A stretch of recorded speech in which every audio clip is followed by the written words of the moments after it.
오늘도 새벽을 깨워 기도의 자리에 나오신 모든 성도님들을 주님의 이름으로 환영하고 축복합니다.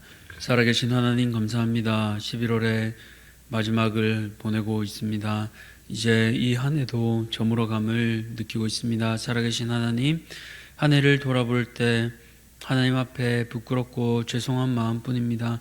그러나 하나님, 얼마 남지 않은 시간 하나님 앞에 더욱 마음 두게 하시고 주님, 우리의 연약함을 통해서 하나님의 선하심이 드러나도록 우리를 통하여 일하여 주시기를 간절히 소원합니다. 각 사람 마음마다 부어주신 마음이 있을 줄 압니다. 올 한 해 전도하고자 하였던 마음들, 또 하나님 앞에서 헌신하고자 하였던 마음들이 있을 터인데 하나님 그 마음들 받아주시고 또한 그것들이 꿈꾸는 것에서 그치지 않도록 하나님 실현될 수 있도록 하나님께서 은혜 베풀어 주시옵소서. 그리하여 전도하고자 했던 영혼들이 나오게 하시고 또 하나님 앞에 헌신하였던 그 마음들이 이루어질 수 있도록 각 사람마다 하나님께서 은총 베풀어 주시옵소서. 하나님, 우리 가운데 또 특별히 아픈 환우들이 있습니다. 하나님께서 찾아가 주시고 위로하여 주시고 만져주시기를 간절히 소원합니다. 하나님, 세상의 것으로는 고칠 수 없어도 하나님께서 하실 수 있음을 우리가 믿습니다. 하나님, 저들 가운데 찾아가 주시고 하나님께서 고쳐주셔서 저들이 회복되고 다시 한번 하나님의 일들을 감당할 수 있도록 주님 은총 베풀어 주시옵소서. 그리하여 하나님의 선하심이 날마다 사랑하는 대한교회 가운데 넘쳐날 수 있도록 주님 역사하여 주시옵소서. 우리 다음 세대를 기억하여 주시기를 소원합니다. 날마다 어지러워지는 이 시대 가운데 이들을 통하여서 하나님, 우리의 다음 세대들 기둥이 든든하게 세워져 갈 수 있도록 도와주시옵소서.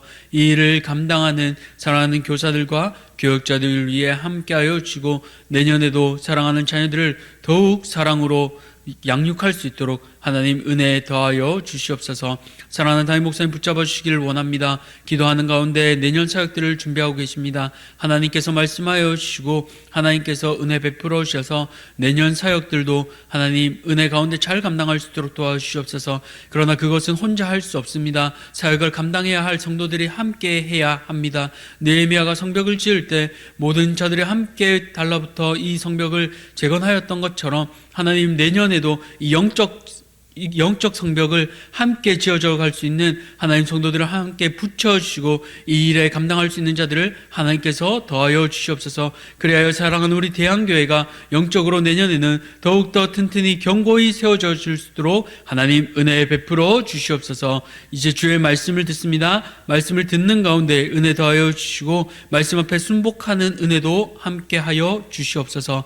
감사드리오며 우리 구주 예수 그리스도 이름으로 기도드렸습니다. 아멘. 오늘 하나님께서 우리에게 주시는 말씀은 느헤미야 6장 1절에서 14절까지 말씀입니다.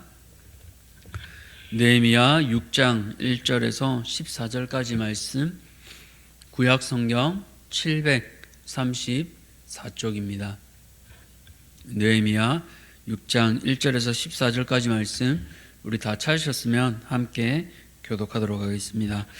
산발락과 도비아와 아라비아 사람 게셈과 그 나머지 우리의 원수들이 내가 성벽을 건축하여 허물어진 틈을 남기지 아니하였다 함을 들었는데 그때는 내가 아직 성문에 문짝을 달지 못한 때였더라. 산발락과 게셈이 내게 사람을 보내어 이르기를 오라, 우리가 오노 평지 한 촌에서 서로 만나자 하니 실상은 나를 해하고자 함이었더라. 내가 곧 그들에게 사자들을 보내어 이르기를 내가 이제 큰 역사를 하니 내려가지 못하겠노라. 어찌하여 역사를 중지하게 하고 너희에게로 내려가겠느냐 하매 그들이 4번이나 이같이 내게 사람을 보내되 나는 꼭같이 대답하였더니 산발랏이 5번째는 그 종자의 손에 봉하지 않은 편지를 들려 내게 보냈는데 그 글에 이르기를 이방 중에도 소문이 있고 가스무도 말하기를 너와 유다 사람들이 모반하려 하여 성벽을 건축한다 하나니 내가 그 말과 같이 왕이 되려 하는도다. 또 내가 선지자를 세워 예루살렘에서 너를 들어 선전하기를 유다의 왕이 있다 하게 하였으니 지금 이 말이 왕에게 들릴지라. 그런즉 너는 이제 오라 함께 의논하자 하였기로 내가 사람을 보내어 그에게 이르기를 내가 말한 바 이런 일은 없는 일이요 내 마음에서 지어낸 것이라 하였나니 이는 그들이 다 우리를 두렵게 하고자 하여 말하기를 그들의 손이 피곤하여 역사를 중지하고 이루지 못하리라 함이라. 이제 내 손을 힘있게 하옵소서 하였노라. 이후에 무에다벨의 손자 들라야의 아들 스마야가 두문 분출하기로 내가 그 집에 가니 그가 이르기를 그들이 너를 죽이러 올 터이니 우리가 하나님의 전으로 가서 외소 안에 머물고 그 문을 닫자. 저들이 반드시 밤에 와서 너를 죽이려 하기로 내가 이르기를 나 같은 자가 어찌 도망하며 나 같은 몸이면 누가 외소에 들어가서 생명을 보존하겠느냐. 나는 들어가지 않겠노라 하고 깨달은즉 그는 하나님께서 보내신 바가 아니라 도비야와 산발렛에게 뇌물을 받고 내게 이런 예언을 함이라. 그들이 뇌물을 준 까닭은 나를 두렵게 하고 이렇게 함으로 범죄하게 하고 악한 말을 지어 나를 비방하려 함이었느니라. 내 하나님이여 도비야와 산발락과 여선지 노야다와 그 남은 선지자들 곧 나를 두렵게 하고자 한 자들의 소행을 기억하옵소서 하였노라. 아멘. 오늘 안팎의 공격에 어떻게 대응해야 할까요? 안팎의 공격에 어떻게 대응해야 할까요? 라는 제목으로 말씀을 함께 나누고자 합니다. 느헤미야는 하나님이 주신 마음으로 예루살렘 성벽을 다른 자들과 함께 재건합니다. 그러나 이 일은 결코 쉬운 일만은 아니었습니다. 그는 안과 밖으로 공격을 당하는데요. 그 어려움을 어떻게 극복하는지 오늘 본문이 우리에게 보여주고 있습니다. 이 안팎의 공격에 느헤미야가 어떻게 대처하는지 살펴보며 우리가 마주치는 영적 공격에 대한 그 성찰을 얻기를 소원합니다. 첫 번째로 그렇다면 먼저 외부에 있는 적의 공격에 우리는 어떻게 대항해야 할까요? 공격에 집중하지 말고 바로 사명에 집중해야 합니다. 1절을 보시면 이 적들이 나오는데요. 산발락과 도비야 그리고 게셈입니다. 한 명만 나를 공격해도 쉽지 않은데 셋이나 느헤미야를 제거하려고 애쓰고 있습니다. 그런데 그 타이밍이 언제입니까? 1절 하반절을 보시면요. 이제 성벽은 거의 다 완공되었습니다. 이제 성문에 문짝만 달면 이제 완전히 끝나는 상황입니다. 이 정도 되면 거의 완공되었다고 보아야 합니다. 그런데 그 마지막 때 이제 축구로 치면 연장 로스타임만 남은 상황이라 할 수 있습니다. 바로 긴장이 풀어질 수도 있는 지점입니다. 그때 대적들의 공격이 다시 시작됩니다. 2절을 보십시오. 산발락과 게셈이 내게 사람을 보내어 이르기를 오라 우리가 오노 평지 한 촌에서 서로 만나자 하니 여기 만나자고 한 이 장소 오노 평지는 이제 유다와 사마리아의 접경 지역으로 보입니다. 예루살렘에서 40km 이상 떨어진 조용한 곳인데요. 산발락과 게셈은 자신들의 속셈을 내비치지 않고 이곳에서 만나서 평화 모드로 전환하는 것처럼 보입니다. 그러나 실상은 평화 협전 조약이 아니라 느헤미야를 해치려고 하는데 중심이 있습니다. 이곳에 가면 누구도 느헤미야를 보호할 수 없습니다. 평화를 가장하고 있지만 가면 위험에 처할 수 있습니다. 느헤미야는 이것을 알아차리고 가지 않는데요. 그런데 대적들은 어떻게 하고 있습니까? 한 번에서 그치지 않습니다. 한 번 하고 포기하지 않습니다. 계속해서 느헤미야를 나오라고 4번씩이나 제안합니다. 어떤 일이 아닌 것 같아도요. 몇 번이나 같은 말을 반복하면 사람의 마음이 좀 흐려지고 약해집니다. 그래서 3인성호라는 사자성어도 있습니다. 길에 호랑이가 나타났다는 말을 세 사람이 하면 없는 호랑이라도 만들어낼 수 있다는 그 사자성어입니다. 이처럼 여러 번 반복하면 사람이 처음에는 아닌 것 같아도 나중에는 마음이 약해지고 그것에 마음을 뺏길 수 있습니다. 그래서 산발랏은 이 전법을 사용하는 것 같습니다. 그래서 앞서 말한 것처럼 4번 이상 이렇게 강조하면 내가 잘못 생각했구나. 이 사람들이 다른 마음, 좋은 마음을 갖고 있구나라고 그렇게 생각할 수도 있는데 느헤미야는 여기에 속지 않고 어떻게 반응하고 있습니까? 우리 3절 함께 읽겠습니다. 시작. 내가 곧 그들에게 사자들을 보내어 이르기를 내가 이제 큰 역사를 하니 내려가지 못하겠노라. 어찌하여 역사를 중지하게 하고 너희에게로 내려가겠느냐 하매. 그렇습니다. 느헤미야는 자신에게 주어진 일 외에는 눈을 돌리지 않습니다. 사단의 술책 중 하나는 다른 곳에 눈을 돌리도록 하는 일입니다. 시선을 팔리게 하는 일입니다. 목회자들이 목회에 다른 곳에 마음 빼앗기게 하고요. 또 성도들이 주의 일을 하는 것보다 세상의 것에 재미 들리도록 하는 것이 사단의 술책입니다. 그러나 느헤미야는 그런 것에 빠지지 않고 하나님께서 자신에게 맡겨주신 일, 이 사명을 위해 이곳 사명에만 전력 투구하고 있는 모습을 우리에게 보여주고 있습니다. 사랑하는 성도님들, 오늘 하나님께서 우리 성도님들에게 각자에게 맡겨주신 그 사명은 무엇입니까? 그 일을 하지 못하도록 마귀가 마음 빼앗고 있지는 않습니까? 다른 루머로서 우리의 마음을 괴롭게 하고 있지는 않습니까?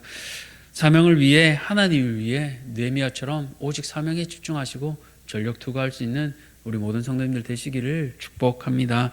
두 번째로 이제 외부의 적의 공격에 어떻게 반응해야 할까요? 두 번째로는요, 하나님께 모두 맡겨드려야 합니다. 앞서 느헤미야를 해치려 하던 대적들은 느헤미야를 꼬드겨 사람이 많이 없는 곳으로 유인하려 했지만 실패했습니다. 그러자 이제 그들은 방법을 바꾸게 되는데요, 그들의 꾀에 이 4번의 편지에 답하지 않자 이제 이들은 5번째 편지를 씁니다.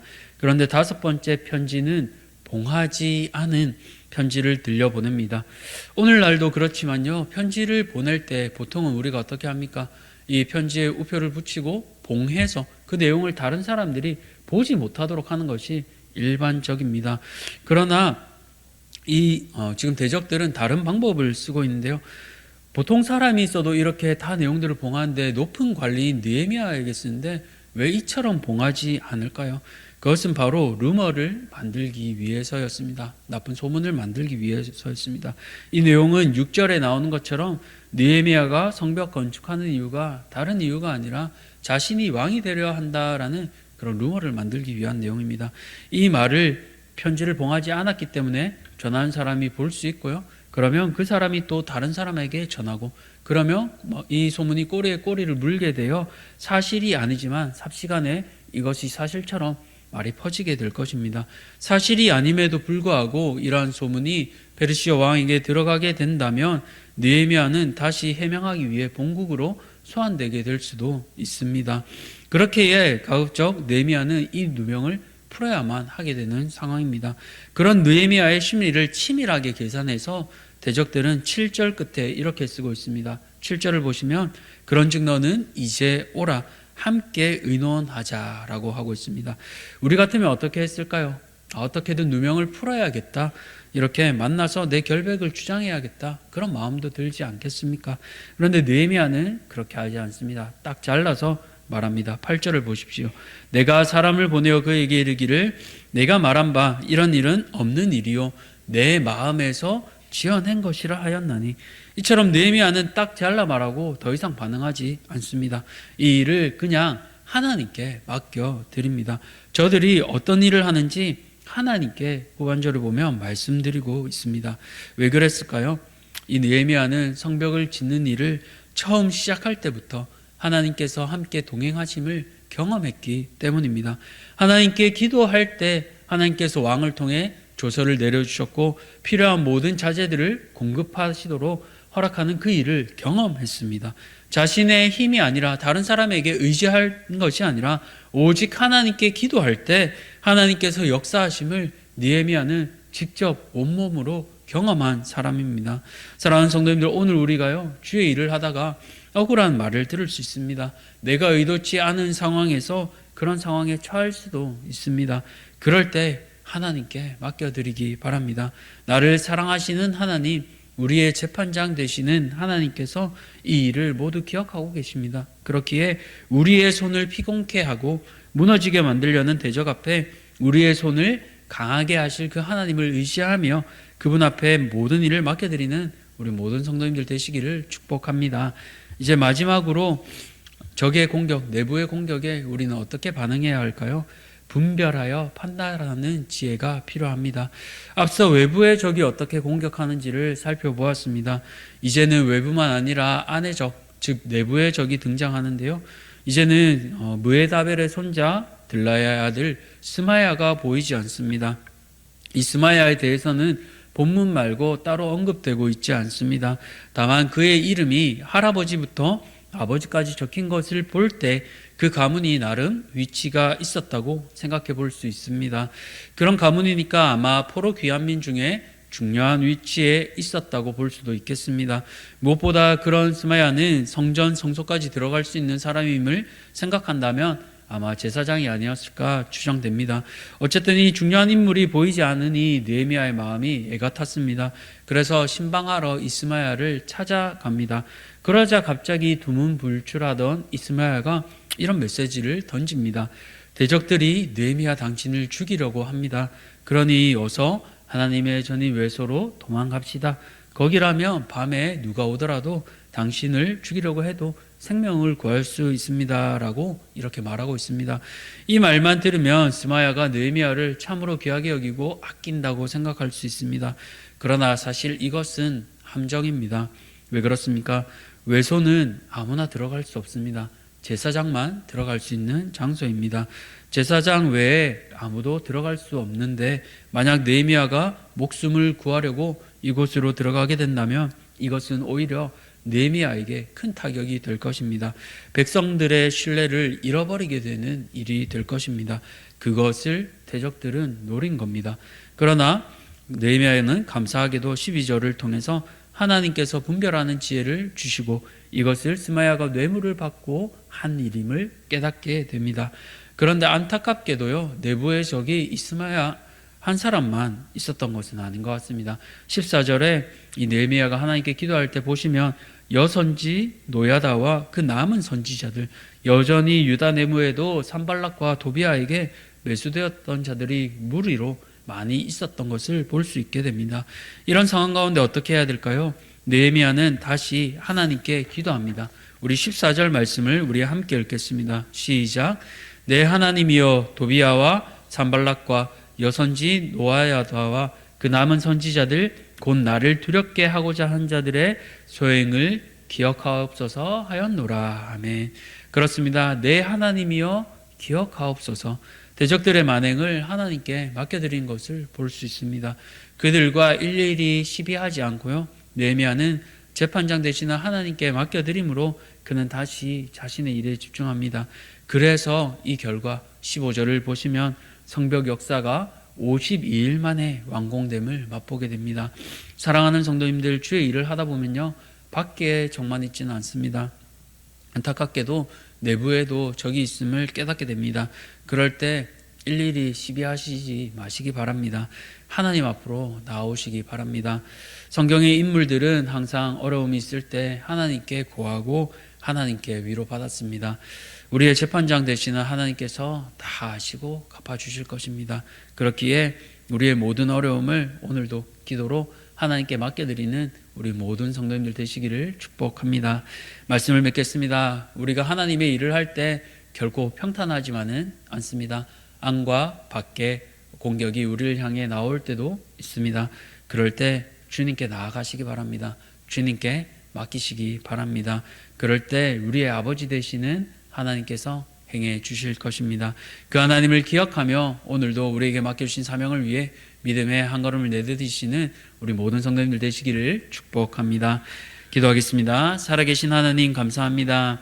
느헤미야는 하나님께서 맡겨주신 사명을 감당하지만 안과 밖의 공격이 그를 향하여 삼키려 드는 것을 오늘 본문 말씀을 통해 보게 됩니다. 하나님, 우리도 그렇습니다. 하나님의 일을 감당하고자 하지만 때로는 밖에서 나를 공격하고 사단이 나를 삼키려 합니다. 그럴 때마다 일일이 시비하지 않고 하나님께 또 사명에 집중하는 느헤미야의 모습을 보게 됩니다. 하나님, 오늘도 우리에게 맡겨주신 그 사명을 영적 성벽을 건축하려 할 때 마귀는 그것들을 중단하려고 할 것입니다. 그럴 때마다 사명에 집중하게 하여 주시옵소서. 하나님께 맡겨드리게 하여 주시옵소서. 그래야 하나님이 위로하시는 힘과 하나님이 공급하시는 힘으로 분별하는 지혜를 주셔서 하나님 이 일에 하나님의 마음으로 시비하지 않고 맡겨드리며 우리의 사명을 통해 하나님 앞에 영광 돌리는 우리 모든 대한가족들 되게 도와주시옵소서. 감사드리며 살아계신 예수 그리스도 이름으로 기도드렸습니다. 아멘. 하늘에 계신 우리 아버지여, 이름이 거룩히 여김을 받으시오며 나라가 임하시오며 뜻이 하늘에서 이루어진 것 같이 땅에서도 이루어지이다. 오늘 우리에게 일용할 양식을 주셨고 우리가 우리에게 죄 지은 자를 사하여 준 것 같이 우리 죄를 사하여 주셨고 우리를 시험에 들게 하지 마시옵고 다만 악에서 구하시옵소서. 나라와 권세와 영광이 아버지께 영원히 있사옵나이다. 아멘. 오늘 세계 기간을 위해 함께 기도하겠습니다. 세계 기간은 다 미디어와 관련이 있는데요. 첫 번째로 코람데오닷컴, 또 두 번째로 CTS 부산방송, 마지막으로 극동방송 목회자 자문위를 위해 함께 기도하겠습니다. 이 세 개의 기관을 통해서 다 이 미디어 사역들을 통해 하나님 날로 이 미디어 가운데 하나님 은혜 베풀어 주시고 세상의 것이 아닌 하나님의 것들이 이 미디어 사역들을 통해 충만하여 줄 수 있도록 코람데오닷컴과 부산방송과 극동방송 목회자 자문위를 위해 우리 함께 기도해 주시고 또 우리 개인의 기도 제목을 가지고 함께 기도의 자리로 나아가겠습니다. 함께 기도하시겠습니다.